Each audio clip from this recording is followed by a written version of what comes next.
At my workplace awards ceremony, my rival shouted from the crowd, "She's only getting recognized because they felt sorry for her." A few people laughed while I accepted my award with shaking hands. What they didn't know was that I had been quietly working with legal, and 2 months later, he was fired in front of everyone, no apologies, no warnings. 3 years ago, my life fell apart. My husband, Dan, died of a heart attack while brushing his teeth. 45 years old. Fit. We thought we had another 40 years. I didn't even get to say goodbye. One minute we were picking out Christmas lights for the porch. The next I was alone in our house, trying to remember how to breathe. I took 3 weeks off work. Just 3. I should have taken more, but I was scared. I'd been working in healthcare admin for over a decade. It was steady, boring work, verifying claims, double-checking insurance codes, tracking billing disputes. But it paid the mortgage and kept me distracted. So I came back to my desk in Cincinnati, feeling like half a person. At first, people were kind. Too kind. The kind that makes your stomach turn. The whispers, the hand on your shoulder, the "let me know if you need anything" lines that never mean much. Eventually, people forgot. But not me. Then Brian showed up. He transferred from a larger hospital network in Columbus. Tall guy. Slim. Spoke in buzzwords. Wore dress shoes that clicked loud when he walked. Thought he was hot stuff. He brought in laminated charts to meetings. Called himself a results architect. That's not a real title, by the way. He made friends quick, mostly with people who cared more about their image than their actual work. He talked loud, laughed louder, and found every way to make himself look important. And for whatever reason, he had it out for me. He'd interrupt me in team meetings. Challenge every suggestion I made, even simple ones. He'd correct me on policy in front of new hires, even when he was wrong. One day, I was showing a junior rep how to flag out-of-network claims and Brian said, "That's not how we do it anymore." I looked at him, dead in the eye, and said, "It is, and the compliance memo went out 3 days ago." He just shrugged and walked off like it didn't matter. People laughed it off. "That's just Brian," they'd say. I didn't. When the department started the annual project nomination process, I submitted mine with no expectation of winning. I'd led a team of 3 through a miserable 8-month audit. We corrected a broken billing system that was bleeding money. My project saved the company $400,000. It was stressful. I had chest pains by the end of it, but it worked. We fixed it. In December, we had our annual awards night at the downtown Marriott. Same as always. Everyone dressed up. Cheap wine. Cold steak. Middle-aged managers trying to act excited. My name was on the program, finalist for Team Impact Leader. It felt strange seeing it there. When they called my name, I stood up slowly. People clapped. My boss smiled at me. I tried to breathe. The lights were so bright up by the stage. I walked up, heels clicking, heart pounding. The VP handed me the plaque. Then I heard it. From the back of the room, clear as day, "She's only getting recognized because they felt sorry for her." Everything stopped. I didn't turn around, but I knew that voice. Brian. Loud. Sharp. A few people near him laughed, like it was just a joke. I saw my boss shift uncomfortably. Someone cleared their throat. My hands were shaking as I held the plaque. I gave a quiet, short thank you. That's all I could manage.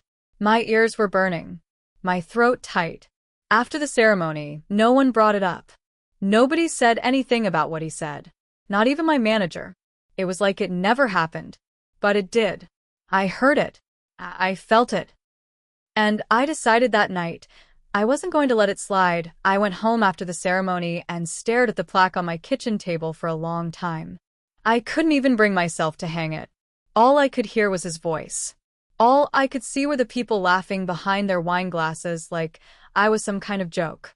I didn't sleep much that night.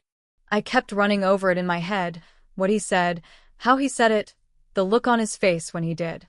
Like he enjoyed it. Like he planned it. The next day at work, Brian acted like nothing happened. Came in whistling. Told a joke at the copier. Asked someone if they saw that little scene at the awards night, like it was a TV show. I passed him in the hallway, and he gave me a smile like we shared some private joke. My stomach turned. That's when I started documenting everything.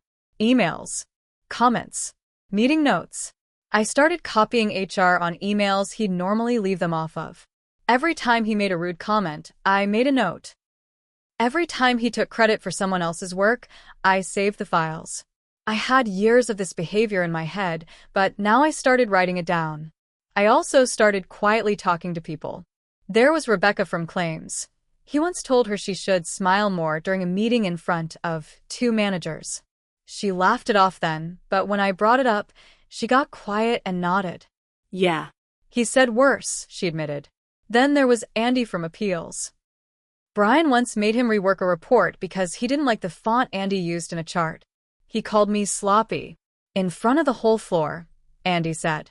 I asked if he ever reported it. No one takes it seriously, he said. That guy's bulletproof. So, I went to legal. I didn't make it a formal complaint, not yet. I just asked for guidance on hostile work behavior. That's how you start it. Quiet. No wuffs. Just a question. They gave me a policy sheet and asked for examples. I gave them 3. They asked for more. So I gave them 27. Emails, screenshots, messages, notes from meetings. I showed a pattern: bullying, undermining, sexist comments, trying to sabotage projects, and clear retaliation. All documented. All organized. Legal started an internal review. They didn't say much. They never do. But they listened. Then things started happening.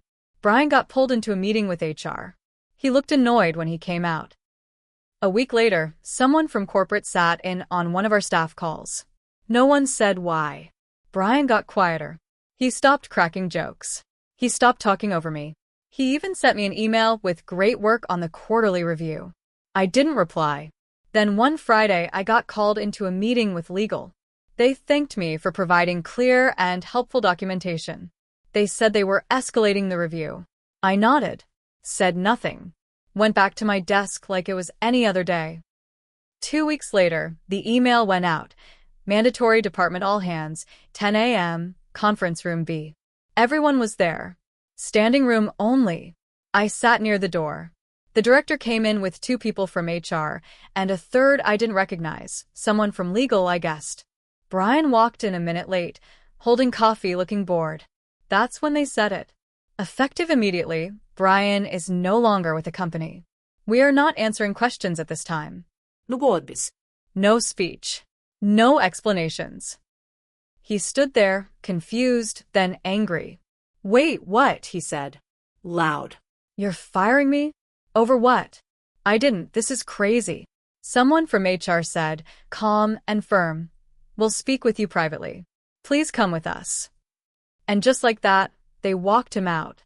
In front of everyone. He looked around the room, maybe hoping someone would defend him. No one moved.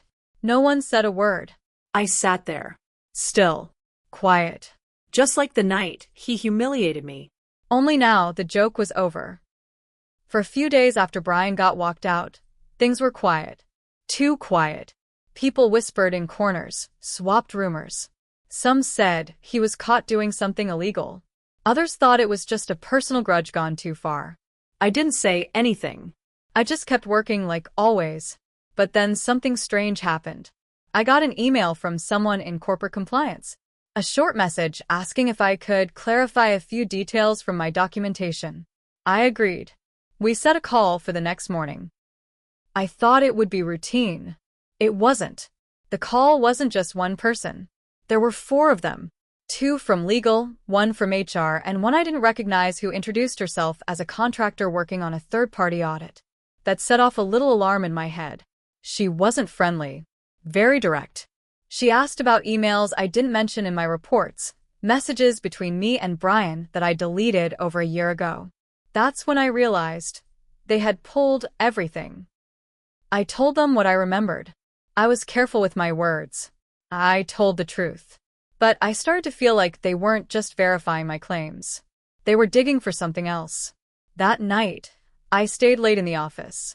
I needed to clear my head, and my home felt too quiet. I opened my email archive and started scrolling. That's when I found it, an old message from Brian that I hadn't included in the documentation. It was from when we first worked together before the open bullying started. The tone was friendly, even flirty. He'd written, "You ever want to grab a drink and vent about this place I'm buying?" At the time, I ignored it. Didn't even respond. But now it looked different. The next morning, another email came. Internal IT had flagged a device Brian used to log into our system after hours, from a location outside Ohio. It was an old access point that was never deactivated. They asked if I knew anything about it. I didn't, but something clicked. Brian had access to our old shared network folder, the one I used during the audit project, the one with all the sensitive billing data. If he logged in after hours, he could have copied it. Leaked it. Or worse, edited it. That afternoon, legal called again. This time, they were more serious. They asked if I'd ever shared credentials with Brian, if he ever had access to systems outside his role, if I'd ever given him documents to review or double-check that weren't part of his duties. I felt sick. I hadn't shared anything. But I did remember one incident. A week before our audit deadline, Brian had stopped by my desk, pretending to be helpful. "Just looking over the totals for you," he'd said. "Want to make sure your numbers line up with finance." I'd handed him a printout. No digital copy. I never thought about it again. Now I had to. 2 days later, legal put a freeze on all projects related to the audit. I was pulled off my current work and told to work only with compliance.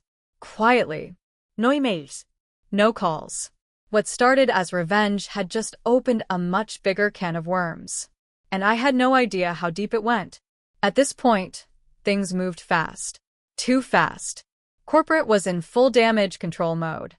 Meetings happened behind closed doors. Projects were paused. The finance team started pulling reports from over a year back. I was told not to talk about anything to anyone, not even my own boss. Then came the bomb. An internal audit found that someone had tampered with financial records, specifically the cost savings data from the project I led. The same project I won the award for. Some of the savings were real, but some numbers had been inflated. They showed me the report. Some totals were edited in the final spreadsheet. Just slightly, but enough to raise red flags. $400,000 in savings had become $610,000. Not enough for fraud charges, but enough to make the board nervous. Enough to question everything. I sat there frozen. I didn't change those numbers, I told them. You can check my version history. Check the backup drives. They already had. My versions were clean. The edits came from an external device. Same one Brian had accessed after hours. But because it was an old access point tied to both our usernames at different times, there was no clear way to prove when or why the numbers were changed. It looked bad for both of us. Then legal gave me the news. "There's no disciplinary action at this time," they said, "but given the unresolved questions, the board has decided to rescind the Team Impact Leader Award. We appreciate your cooperation." That hit harder than I thought it would. They didn't say I lied, but they also didn't say I didn't. I was caught in the gray area of office politics, where truth didn't matter as much as perception. And Brian? Even fired, he'd managed to stain my name. I went home and cried. Not because of the award. Not because of the plaque. But because I realized something. I made a mistake too. I should have gone to legal the first time he crossed the line. I let it build. I collected evidence like ammo. I waited for the perfect shot. And when I took it, I won, but the blowback hit me too. A week later, HR sent out a quiet email. "Please note, former employee Brian W. is no longer eligible for rehire. The matter has been closed." That was it. No press release. No real answers. Just silence. People stopped talking about him. The department moved on. I stayed. Still in the same cubicle. Still logging claims and fixing charts. But something had changed. People looked at me differently. Not bad. Just cautious. Like they weren't sure if I was a hero or a backstabber. And maybe I wasn't sure either. I never hung the plaque. It stayed in the bottom drawer of my desk until the day I finally cleared it out. 6 months later, I turned in my resignation. Quiet. No party. No speech. Just a deep breath and a clean break. Revenge felt good for a minute. But truth? Truth sticks longer. And it's rarely clean. After I left the company, I didn't jump into another job right away. I spent the first few weeks sleeping in, walking the dog longer than usual, and ignoring every email that came from recruiters.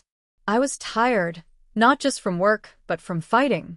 For 2 years, I'd been watching my back, keeping notes, defending my work, and building a silent case. Then, when it all exploded, I had to stand still while people around me decided what my truth looked like. I had been angry. I still was.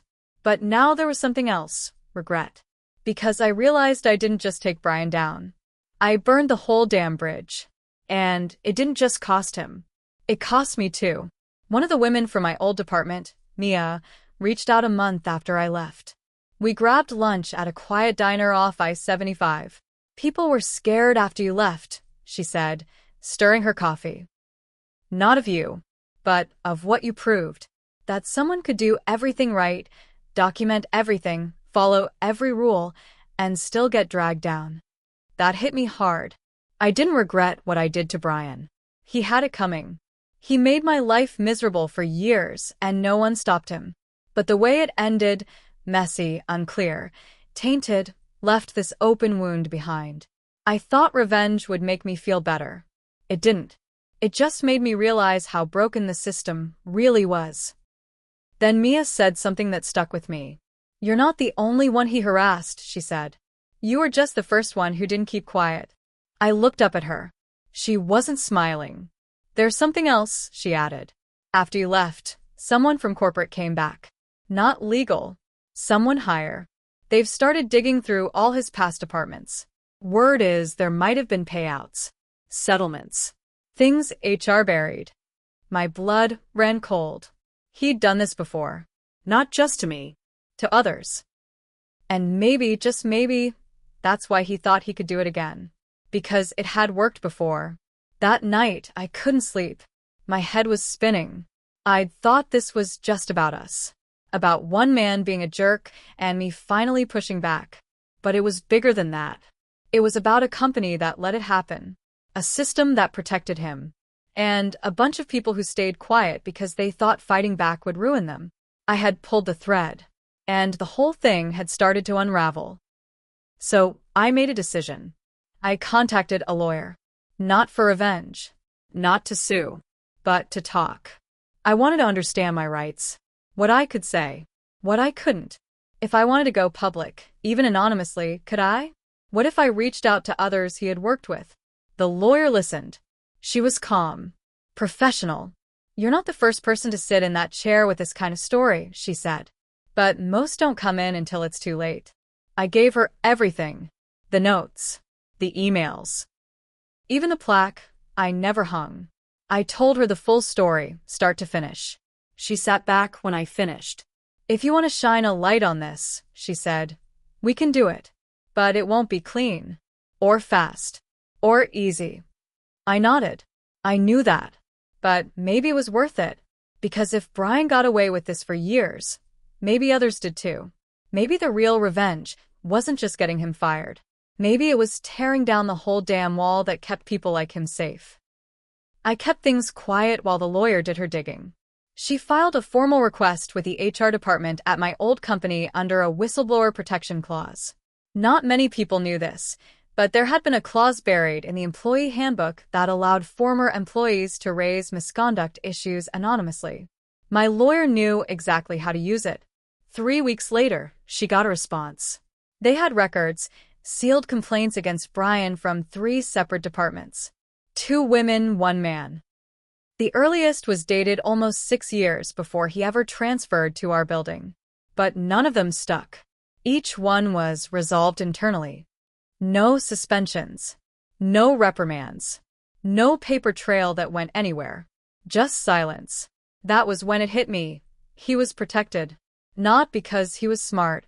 Not because he was innocent. But because he was a risk the company didn't want to deal with. He made noise, but he made money, and back then, that was enough to keep him around. Until me. Until I didn't just complain, I brought proof. But now, it wasn't just about Brian anymore. It was about them. About a leadership team that covered things up, let him move departments instead of holding him accountable. And then let me take the fall, when things got messy. The lawyer contacted one of the former complainants, a woman named Jasmine who worked in the billing division 3 years back. She had left the company too, moved to Indianapolis. At first, she didn't want to talk. But 2 days later, she called my lawyer back and asked, "Is she the one who got him fired?" I met Jasmine at a diner halfway between our cities. She looked tired, worn down, but sharp. "You don't know the half of it," she told me. "He didn't just bully people. He sabotaged them." I had a promotion lined up. Next thing I know, Brian tells my manager I was inflating my work hours. Completely false. But they froze the promotion. And I quit. She still had some records. A few screenshots. Emails she'd forwarded to her personal account before she left. Then we found a second person, Derek. He worked in finance. Brian once accused him of mishandling budget reports. Derek got demoted. HR said it was performance-related. But now we had patterns. Same tactics. Same kind of manipulation. The lawyer started building a case, not just against Brian but against the company itself. Wrongful demotions. Retaliation. Negligent retention. She told me, this could become a class action suit. If we find one more, then we found 4. One of them still worked there, and when they realized others were coming forward, they broke down in tears on the phone. I thought I was the only one, they said. And I thought maybe I deserved what happened. That's how deep it went. It had been years. Quiet stories. Side comments. People losing promotions, quitting, fading into the background. And the company had known. They didn't just ignore it. They helped hide it. Now it was all coming out. My lawyer asked me the big question. Are you ready for what happens if this goes public? If we filed, my name would be everywhere. The story would break. Local news. Maybe national.